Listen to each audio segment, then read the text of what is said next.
Welcome to Why Stick. You said something today. Maybe it was a greeting. Maybe it was a complaint about the weather. Maybe it was just a single word tossed across a room without thinking. And you did not stop for even 1 second to consider what you were doing. But what you did is the single most improbable thing on this planet. Every word that left your mouth today is the echo of an invention so ancient, so strange, and so unlikely that most scientists still cannot fully explain how it happened. Language did not come with instructions. There was no teacher. There was no book. There was no first sentence. And yet here you are, carrying 70,000 years of sound and meaning in your throat without even knowing it. So how did the first humans start talking? The answer is far stranger than you think. Go back far enough and your ancestors made no words at all.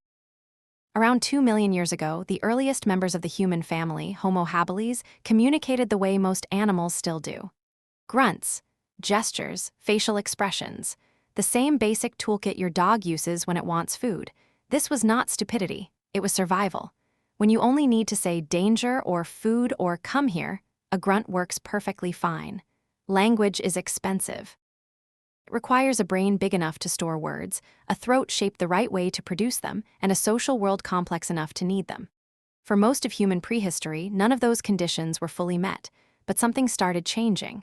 Slowly, imperceptibly, over hundreds of thousands of years, the human throat began to descend. This sounds like a small anatomical detail. It is not. In almost every other primate, the larynx sits high in the throat, near them. This position is safe for animals. It lets them breathe and swallow at the same time without choking, but it severely limits the range of sounds they can make. Around 300,000 years ago, the human larynx began dropping lower into the throat, lower and lower, creating a longer vocal tract above it.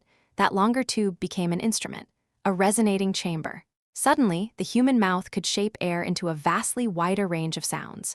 Vowels, consonants. The physical machinery of speech was being built inside the body itself. Evolution was, in a very real sense, rewiring the human throat to become a musical instrument. But a throat is not enough. You also need a brain that knows what to do with it. Around the same time, something unusual was happening inside the human skull. A region of the brain called Broca's area was expanding. This area sits in the left frontal lobe, and it governs the production of speech, the ability to string sounds together in meaningful sequences. Anthropologist Dean Falk has studied ancient skull casts and found clear evidence that Broca's area was growing in early Homo sapiens in ways not seen in other primates. The brain was not just getting bigger. It was getting reorganized, specifically restructured for the production and understanding of symbolic communication.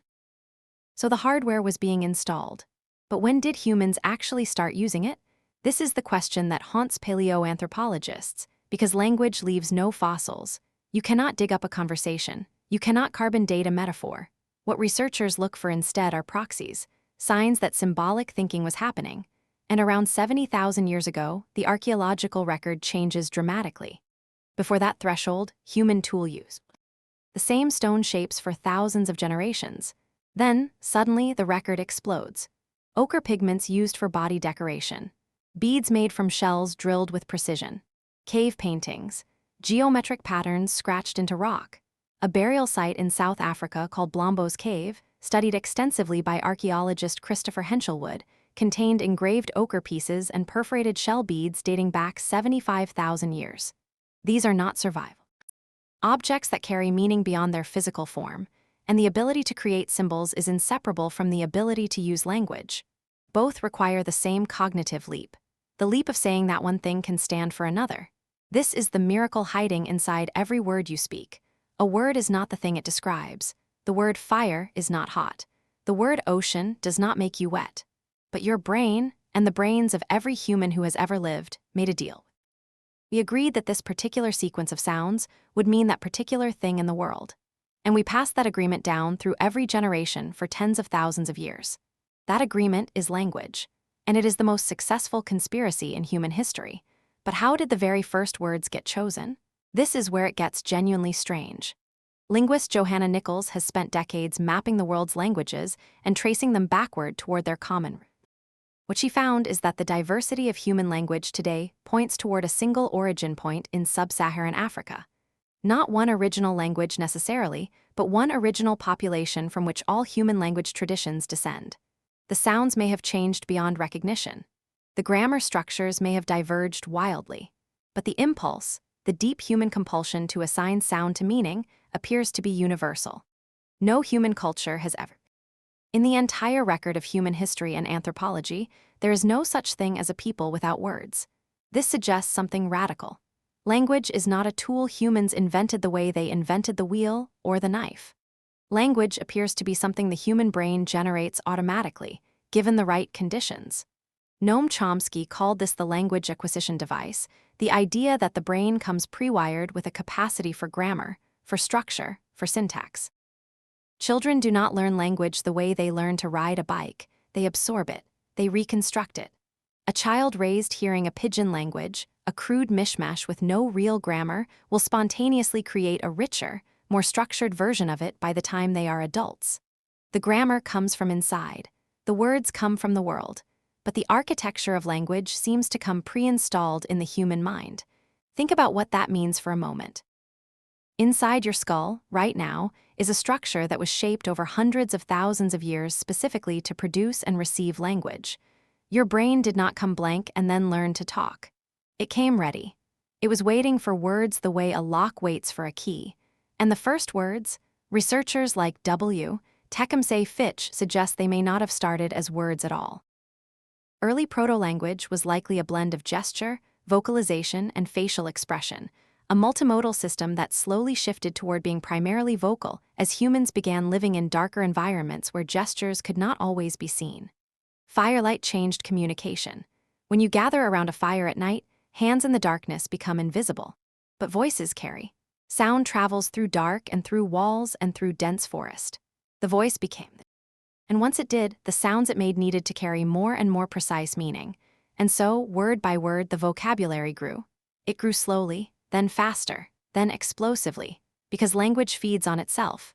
Once you have words, you can create new words by combining old ones. Once you can name a thing, you can think about it more clearly. Once you can think about it more clearly, you can talk about it more precisely. Language does not just describe thought. The Paraha people of the Amazon, studied by linguist Daniel Everett, have a language with no numbers, no fixed color terms, and no creation myths. And their perception of the world, their memory, their reasoning patterns, all differ measurably from speakers of languages with those features. The language you speak is not just how you communicate. It is part of how you think. Your ancestors figured this out slowly, without understanding it at all. They just started making sounds. And those sounds spread. And the people who were better at making them, and at understanding them, survived and reproduced more successfully.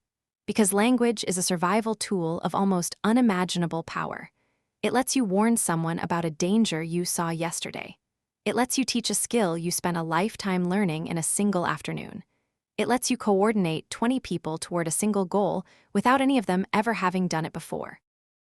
Every other animal is trapped in the present tense. Language gave humans access to the past and the future, and that changed everything. Today, there are roughly 7,000 languages spoken on Earth. Every single one of them is a living artifact of that original explosion of symbolic sound. Every one of them carries inside it the ghost of that first unnamed ancient who pointed at something and made a noise and somehow, made another human understand. You do this dozens of times every hour without thinking. You open your mouth and ancient magic comes out. Sounds that were shaped by hundreds of thousands of years of evolution, social pressure, survival, and human ingenuity pour effortlessly from your throat. And the person across from you catches those sounds in their ears, and their brain converts them into meaning almost instantaneously. Two minds, briefly, sharing the same thought through nothing but vibrating air. You said, and you did not stop to think about it, but now you know. Every word you speak is 70,000 years old. Every sentence you form is the echo of the most unlikely invention in the history of life on Earth. The next time a word leaves your mouth, that is not just communication. That is the ancient world, still speaking. If you want to keep understanding yourself, subscribe. And if you watched this far, what do you want to understand next?